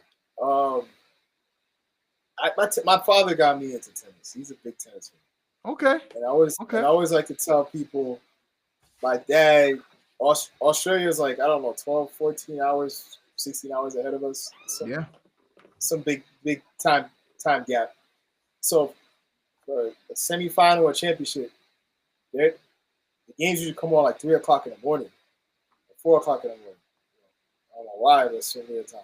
Mm-hmm. So my dad will wake up, take a nap, and wake up Yeah. at 3 o'clock in the morning to watch the championship or the Wow. semifinal. That's how much he loves tennis, Dedication. men or women. Yeah. So that's the only thing I ever seen my dad do. I mean, there's probably something else at 3 o'clock in the morning, but that's the only thing that for specifically that Yeah. time frame. So I was like, "Hey, you really like it this much?" Old So I school. paid attention to it. He got me into it. I love the game. So I give him credit for it. Something to get people into it. Give it a chance. Understand, like you get a chance to like you understand the rules. You can like get a better understanding of the skill of what's taking place. The ball placement and everything, the players. Yeah. Yeah, that's it. That's what I would say. And if you don't like it, who's your favorite player of all time? Who's your favorite player of all time? Tennis it's player. definitely Federer. Federer is your guy. Federer. What I love the way he about plays. Venus, Osaka, Coco Golf? You watch those guys? Appreciate those guys? I appreciate them. Okay. Serena was too demonstrative for me. Okay. It felt like Stephen A. and LeBron in some of these moments, and I'm just not a big fan of. We just gotta handle things in a more professional way. People are gonna say the other argument to that is, well, McEnroe used to scream and curse and holler at the referees all the time, and that was applauded. And now a girl does it, then it's like, oh, it's a big deal. She's a female, she's got to tone it down. I've heard that too, but Okay. I'm unbiased and unequivocal with gender. It's just more of the result, like what's taking place. I just look at wrong as wrong. It's the same thing I said with the kid at the at the parent teacher conference. And he's like, well, you always go through a phase. Your kid's bad. Like I'm not saying it because no matter who does it, I look at it the same way. So if it's my kid or somebody else's kid, it's a good deed. It's a good deed. It's a bad deed. It's a bad deed. Right. So when McEnroe did it, my dad, he can't stand McEnroe. Really? Like he's on TV because of the things you just said. He didn't like the antics at all. So he's like, I don't like this guy. He just comes on TV, you see his face and start grimacing. Yeah. And he don't like it. So I didn't see that. I didn't watch that era of tennis. I seen some clips. McEnroe was crazy. Yeah. So yeah. I can't deny that. So I just don't don't, like I said, I just don't. I didn't like it. I loved her as a player, especially in her later years when she was super dominant, when she was yelling and slamming the tennis ball like crazy. These girls acing them and they weren't bringing it back and intimidating them. I love that. I love the way she played the game. I just didn't, like I said, I appreciate that. But Federer for me, and they got this young girl Sabalenka. Oh yeah, I heard about her. Yeah, I'm a big fan of her because she has a Serena style with the aggression. She's very aggressive, slamming the ball. And she could tone it down too. I don't know, these guys are aggressive. They gotta kind of relax a little bit in certain aspects. But I think they kind of utilize that to fuel them and charge them up on how they approach the game. But Federer all day, and I'll put Serena. Serena definitely on the women's side. But I'm a huge fan of Sabalenka. Yeah. I forgot about Monica Seles, Steffi Graf, Martina Navratilova, all those people, man. Like, man, there's some glory days. Glory days. Tennis was a lot of fun back then, and back in my day. I want to sound like the old man on the lawn, get off my grass kind of guy, but tennis was a lot of fun back then. Maybe I got to go back again. Last event you've been to, a tennis event, was when? Have you been to any events lately? On my couch watching it on my TV. Man, So you gotta next get year, U.S. Open comes to New York every time, man. You gotta I go. know, I know. I mean, listen, Kemper, I don't want to waste time making excuses on your show, brother. Next year, 2020. Oh no, my apologies. Well, you going to So Trinidad next year? You said, right? You going to Trinity next year? next year, yeah, next year. Okay. But 2025, Okay. U.S. Open this year, Okay. I'll be there. Okay. I'll take my pops. Okay. Yeah, I'm gonna take him there. All right. Very cool, man. He's Very never cool. been. He's never been either, so he's gonna have a great time. For sure. For sure. For sure. So this year we'll do that, and then we'll go from there. And like I said, you could quote me on that. Okay. We'll stick to that. Shift over to football now. How surprised were you by my Eagles as they dominated the Chiefs in the Super Bowl? Did you see that coming? Did you see a blowout? How surprised were you by that outcome? I got a good friend of mine that's an Eagles fan. Okay. Besides yourself, probably watching, tuning in. So all I know is the Eagle fans knew what I didn't know, because I was super surprised. I thought this is what I told people. I said I'm not betting against the Chiefs. I wasn't gonna bet with the Eagles, so I left it. It's like I'm gonna stay out the equation. But very surprised how much they dominated them. They looked like they were so stifled that they weren't able to make any kind of plays. So much interceptions. Like Mahomes looked uncomfortable in the pocket. The line wasn't really defending them, And I'm not a big football guy. I'm just watching. I watch the game just to pick up and learn and understand. But you could tell when somebody's struggling, from the lack of yardage that took place, lack of attempts to the goal, lack of just being in a position to score, and how many times they're kicking. It felt like they were more kick. The kicker was getting all the practice, kicking it back down to Philly. Yeah, because they weren't getting the 4th downs. It seemed like turnovers. But I was super surprised. It seemed like they want to keyed in on stopping Barkley, and it was like daring Jalen Hurts to beat him with his legs and his foot, his legs and his arm, right? And he made him pay, right? They definitely did. They definitely. They were in that aspect. They were able to have some level of success, but it didn't go into helping them win the game, because they focused so on the Saquon that the other homie, I don't remember his name though, he was scoring.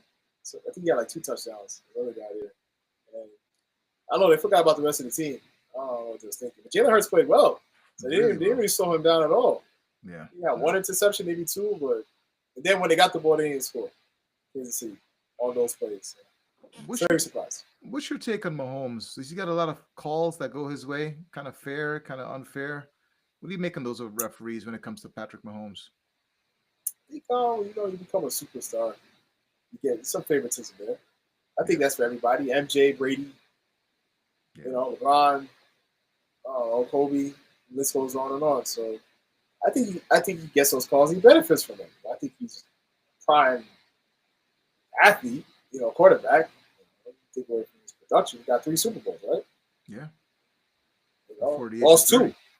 Before the age of 30, so, yeah. So a lot got to go right. I'm not saying he didn't get help, but a lot got to go right to get that far, especially in football, with postseason being 1 game elimination. Yeah. So, I think he gets it, and he benefits from it, for sure. Thoughts on the NFL being played overseas? I mean, in London, you have like a 9:00 start. I'm not really a fan of that. I know they're trying to grow the game, and the season moving to potentially 18 games. Are you a fan of that? Going to London, playing overseas, and the 18-game schedule. 17 right now, but I could see them going to 18 pretty soon. London, I think it's cool for people who live there. Okay. Yeah. It's something, because they never get that experience there. Big into soccer, big soccer market. Yep. So I think it's cool. Because I like to look at things and I got that. How would I look at it? If I lived in London, they came. It's great. So yes, it's good. What's the second part of your question?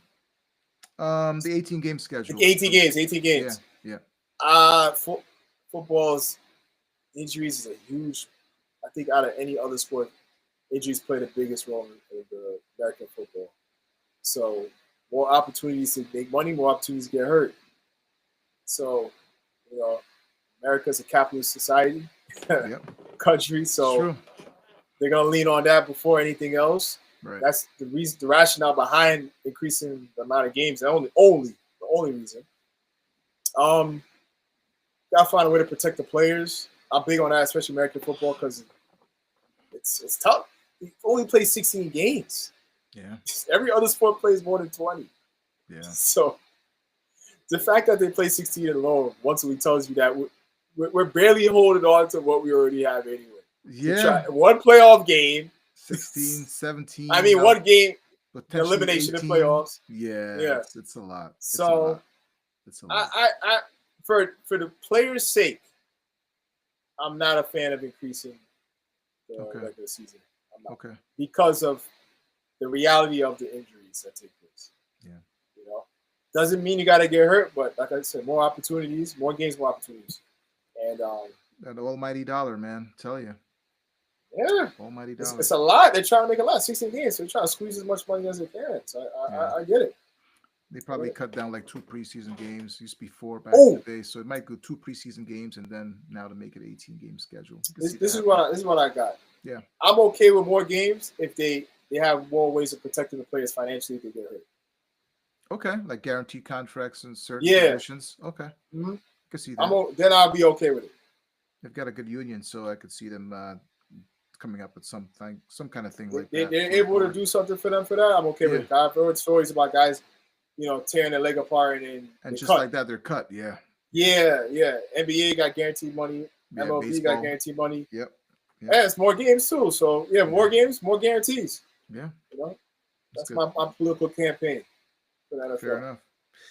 What would you tell Jerry Jones if you had one thing to tell Jerry Jones how to turn his franchise around the Dallas Cowboys? What is one advice you would give to Jerry Jones? Draft better and maintain the talent, some of the better talent that you let go. Be more mindful of who you trade or release. Okay. Jerry does a lot, man. Radio shows, he's on here, he's there, he's the GM, he's the owner, he does everything. Just take a step back, right? Just sign the checks from afar. Don't even be shown on television. Just stay away. Let certain people in certain positions do what they got to do. Draft better, So people love the attention. They haven't won a championship since 1995, so he loves the attention way too much. Beautiful stadium. It just does a whole lot. You've been there, right? Yeah, I've been there before. Yeah, I've been there. Great stadium. Great stadium. I got to go do it too. But he owns the team. What can I? He does. Signing checks. I agree with you, but when you pay to make the calls, he's stuck in his way, man. He's stuck in his way. Yeah, I gotta leave. Yeah, I'll let it be. I agree. Yankees haven't won a championship since 2009. Well, they finally break through, winning a championship. They're chasing number 28. I mean, this season, Cole is hurt. Luis Gil is hurt. Stanton is hurt. His elbow. A couple other pitchers are hurt. The list goes on and on. I'll be going to opening day this season. I kind of try to go to opening day. A lot of playing the Brewers next Thursday. Oh, okay. What do you make about our Yankees, our beloved Yankees, man? No championships in 16 years. Are they ever going to win another championship anytime soon? Yeah, I gotta say, I never been to a baseball game, so remind me when you go. Okay. Might participate. You got 3 things now: tennis, the baseball, and Trini. Yeah, you got a lot of things. Coming up, man. A lot of bucket list. You got to check out there. Quote me though. Quote me. It's gonna happen. Quote me. That's gonna be the main reason why I do it. Yankees, they can't win a championship. Like Cole being out, that's tough. Soto, gone. Yeah. If they had the same team, I would feel a lot better about it because it was in the World Series. Yeah. So you're not too far away if you're there. Yeah. They got to make some more moves to stabilize that. To becoming a reality. Like I said, I'm going to go to opening. So right now, I'll say no. Not anytime soon. Opening day is good for me, and then after that, I'll be watching from afar this season because with these injuries, I just don't feel comfortable at all with the Yankees this year. behooves me to say that, but it's a hard hill to climb, you know, Mm, especially losing Soto. That was a big loss. And then the injury just kept on happening. So it's just like, and we didn't really do much to fix the issue. You know, we have a lot of money, but they haven't really done much to fix anything. sure. So yeah, I don't know. We'll see after opening day what happens, but we shall see. We shall see. So now you're an X-ray tech, Jacoby Myers, studied WCC, but you didn't like school, right? But you did put the work in, and the rest was history, right? Yeah. How Yeah, I did that never come liked about? school. That's Um, even high school, junior high, you never liked it at all. Like, uh, wasn't your thing? maybe in grade school a little bit, but now Okay, I was always about the buck. You know, okay, yeah, I never cared for like school was like kind of in the way to me. okay. You know, I was like, I know at some point we weren't gonna be here, and Hmm. I ain't want to be here anyway. Right. You know, so I was like, what are we working towards? You know, like if you're not looking to become like a doctor or something, like you're trying to use it to go further in your education. Like, I was like count right. Yeah. I put a period at my end of my sentence, put a capital letter, couple of commas. Yeah. Yeah. I'm like, I don't really need nothing else here. I know, we Yeah. unite North America is on the map, some other things, but science, gravity, don't jump off the side of the building, you'll fall. Like, I don't really. I But didn't really you care. weren't a bad student, right? You weren't a bad student, right? You went to school pretty much every day, even in the bus, and you were I there. never, I don't think I ever really missed a day. I think I got perfect attendance one time when I was younger. Okay. I just didn't. I didn't want to get left back. I didn't. Okay. So my thing was, if you don't like something, don't do something that's gonna cause you to stick around it longer. Okay. Right. Okay. So I That's made sure fair. I didn't get left back. I was like, Okay. you're doing 12 grades and 12 grades only. That's it. Um, no, I wasn't a bad student. I just wasn't motivated by what was happening in the classroom. Okay. So that was it. But X-ray was like, it was a means to an end. It was an objective decision. It was a financial move, but I could just do to progress and move forward. And I knew I didn't have to spend a long time in school, so it worked with me. Right. I have a 2 year. I got my associate's degree in Westchester Community College. And I said I could do that, and I'll work, and I'll just go from there. But yeah, but I focused though. Trust me, I wanted to get the check. So that's why I Yeah. always told my mom when I was in school. She would laugh, and I was like, "Yeah, you could keep the diploma, the degree. I just want the checks. That's all I'm concerned about. I don't even need to walk or wear my cap or my. I didn't care about none of those things, Kevin. I just wanted the money. That was it. Wow. I was like, I'm just here. I'm here to get this money. That's it. That's the only reason I went into X-ray was for finances. How long That you was my see? big motivator. How long you see yourself doing this for? Is this fulfilling? You got bigger plans going forward in life after this? Just a chip on the old block, a period in your life, and there's bigger, more things you got planned for life going Um, forward. good, great questions. I see myself doing as long as I can. I just get the things I need out of it. Okay. But I look at it like a fruit, or using like an analogy. If I squeeze all this juice out this lemon or grapefruit, tossing it. I'm not gonna, put it back in the earth and try to put some more seeds and see if we can cultivate some more stuff out of it. I'm just gonna let it run its course. Um, Always looking into other avenues, anything that could further progress me financially. So I always got my eyes open, looking at other things, business wise, investment wise. You know, so I got my eyes open. Obviously, I told you I do business with Amway, so selling some stuff. But just looking anything I can to just keep keep progressing. That works. I feel like I could get a great ROI from. You know, Yeah. definitely I value that. But we'll see where it goes. Hopefully, not too long.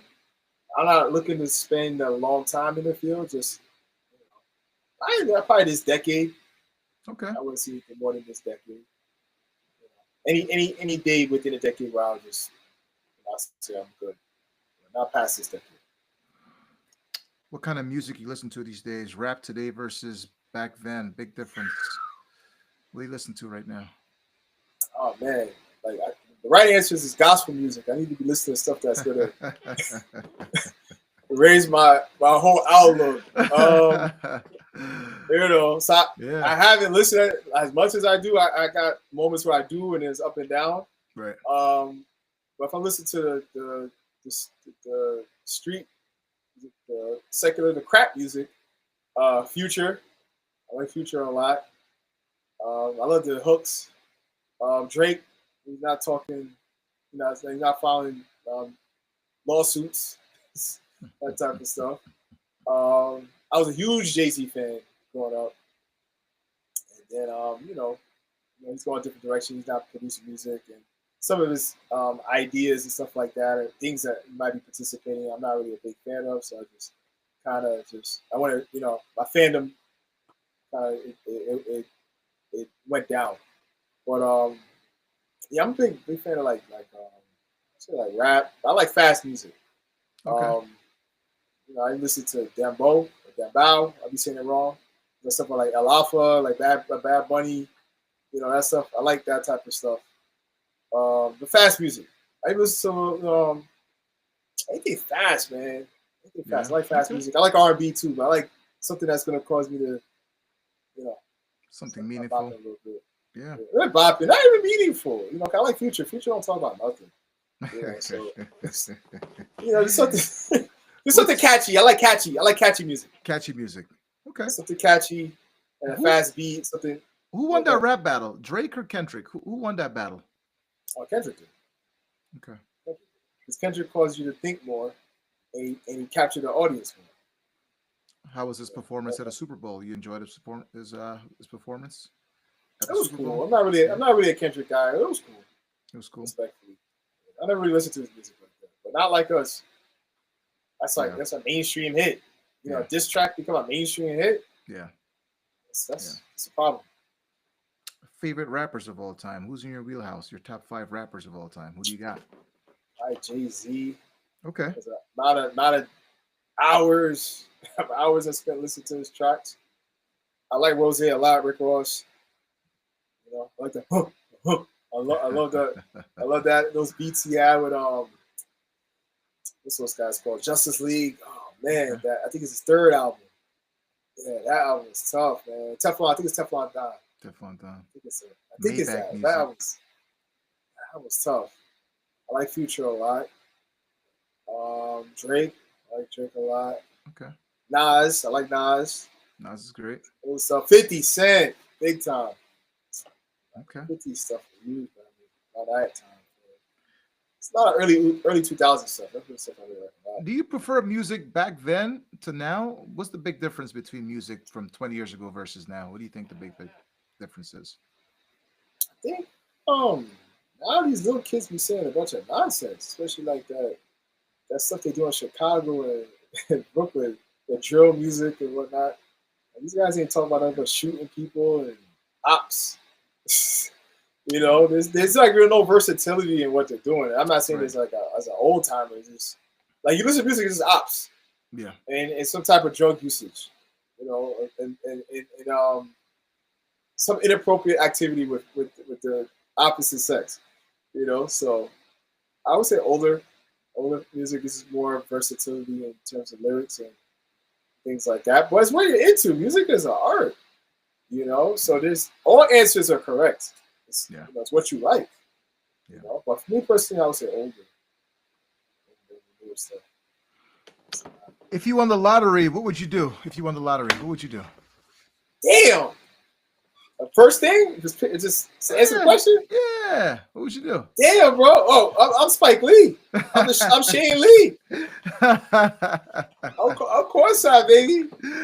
Man. Both feet. I got the socks on, man. Both feet on the court. You see me? I see you at a Knicks game. How cool was that? Being at the Garden, you and your pops, right? Sitting that close to the court. That was cool. Yeah, we did that at Barclays, and I did a Knicks game with a good buddy of mine and a coworker of mine who's like a best friend of me. Okay. I went to 2 Knicks games last year, and we sat first row, like not courtside, but the row behind courtside. Like feet on the court. Because that area is courtside. Right. And in 3rd row with my buddy growing up. I known him from middle school.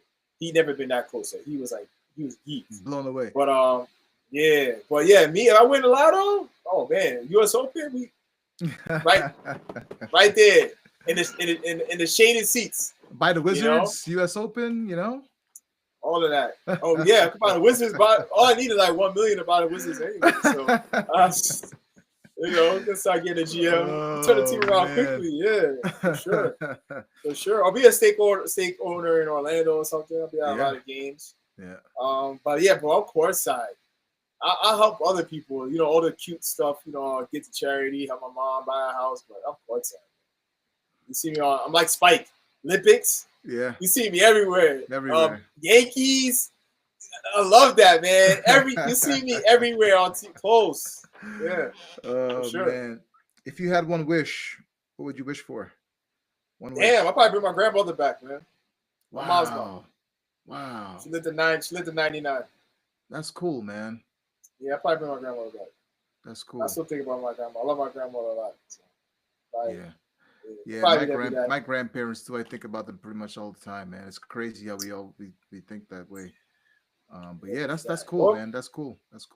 Well, probably just wealth, because if I'm wealthy, then I could take care of a lot of things. I could do the $1 million, you know. So I'd say wealth at this point, because she can't stay by that. If I could, man, 2 wishes. 1 wish, I'd just be wealth. And I could take care of everybody, my family, everybody. By 2, I'm stretching your question because you didn't say 2. Yeah, we could. I could. I'll bring my grandma back. That's awesome, dude. That's awesome. Good answer. Thanks. I appreciate it. What and where will Shane Harden be doing in 10 years from now? Where do you see yourself in 10 years from now? Well, we ain't doing on my X-ray. I just put the 10 on the 2030. I said only this decade, right? Yeah. So probably playing, probably teaching some kids, my next generation. Coaching, right? Coaching, yeah. You want to be a coach, right? Coaching. Yeah, definitely involved in the community in a bigger aspect. I want to see everybody succeed. You know, and awesome. Whatever I could do to help encourage youth or older folks, it doesn't matter. I want to be a part of that process. Chilling with my folks too. I take my dad to the game or something. My mom, showing us somewhere, some of the family. We'll probably make some summer trips to Trinidad, see cousins in Venezuela, ones I never heard about or whatever. Yeah. Just meeting as many family as possible. But it's gonna be relaxed though. A relaxed time frame. Okay. That's the goal. Any shout outs before we get out of here today? This show went by pretty quick, man. It sure did. It's a great one. I'm shouting out. Yeah, no, I did. I'm shouting out my main brother, Chauncey, C3. If his son's watching, I'm shouting out C4. I'm shouting out the whole family. Shout out Daphne. I'm shouting out that's his wife. I'm shouting out Cyrus. That's the young Thundercat, 1-year-old, causing trouble, terror. For my buddies, I'm shouting out. I'm shouting out daughter too. I'm shouting out Aurora. That's my buddy. So I'm shouting out the whole family. My mom's, Yvonne, my dad, my sister. I shout out Stephanie. Maggie came in for a second. You get a shout out for just coming in. Man, bro, what else we shout out? I shout out my cousin Kiva. I think she might be watching. That's my cousin I went to go see in Houston. Her older sister Kimberly. If I don't shout her out, she gonna say, "Why you ain't shout her out?" So I got shout her out. And I'm shouting out my aunt, Auntie Norma. So that's their grandmother. Oh, my cousin's grandmother. That's my mom's sister. There's like a couple of generations between. And I'm shouting out her daughter, Auntie Louise. I call her Auntie out of respect growing up. She's around my mom's age, but she's my cousin too. So she gets a shout out. Shout out Quan. He went to the game with me. The first Nick game. Shout out Kerry. Went to the second Nick game with me. I'm shouting out my boy. He actually asked for the link too. Okay. My brother. Josh. Big Josh. Shout out Big Josh. Man, I love doing shout outs. Damn, man. Sure, I'm just shouting out everybody who looked out for me. You know? Throughout the years, right? Yeah, man. Yeah. Cool, shout man. Out, whoever you are, you know who is shouting. I'll shout out Jamal too. Jamal watches this. My big bro, my cousin, his wife too, Roxana, Oriana, the daughter, you know, coming up, just turned 4 a couple days ago. Again, shout outs too. Let's see, shout out. You got a lot of. If I ain't shout you out, if I shout you out, I love you. You can Okay. text me. You can blaze me. Yo, I ain't put me. I'm saying you know that right now. So I'm trying to, down some bullets, Kemford, just in case. That's what I'm saying. So you that's got that. a I'm gonna leave it busy at that. you got a busy year and a half, my man. Yankee Stadium, you got Trini, you got the tennis going on. You're a busy dude, man. And then Yeah. 10 years from now, we'll see coaching and all that stuff going on. So you got a busy Oh yeah, I'm year shouting and out a my half. boy. What you call it? D Weezy. I'm shouting D Weezy too out. D Weezy and Manny for the coaching.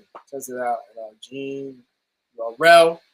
I went with Rel to the Celtic game. We went to Eastern Conference Finals game 2. He's a Celtic fan.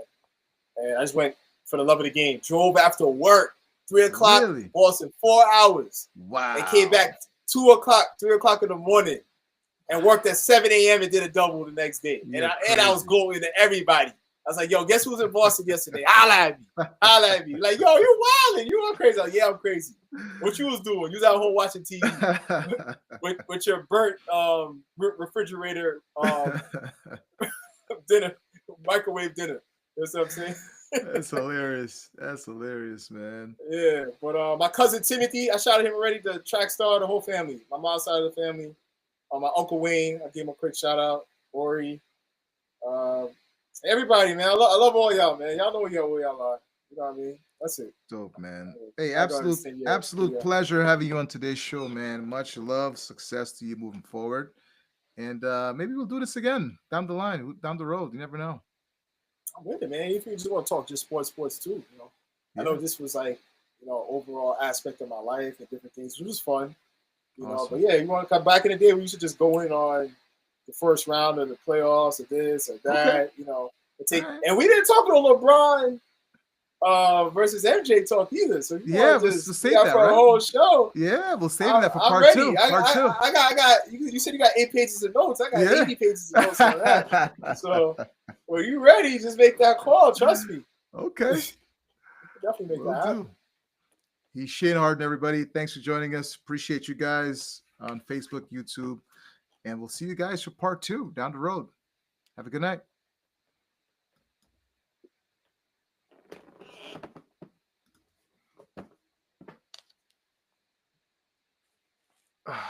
That was cool, man.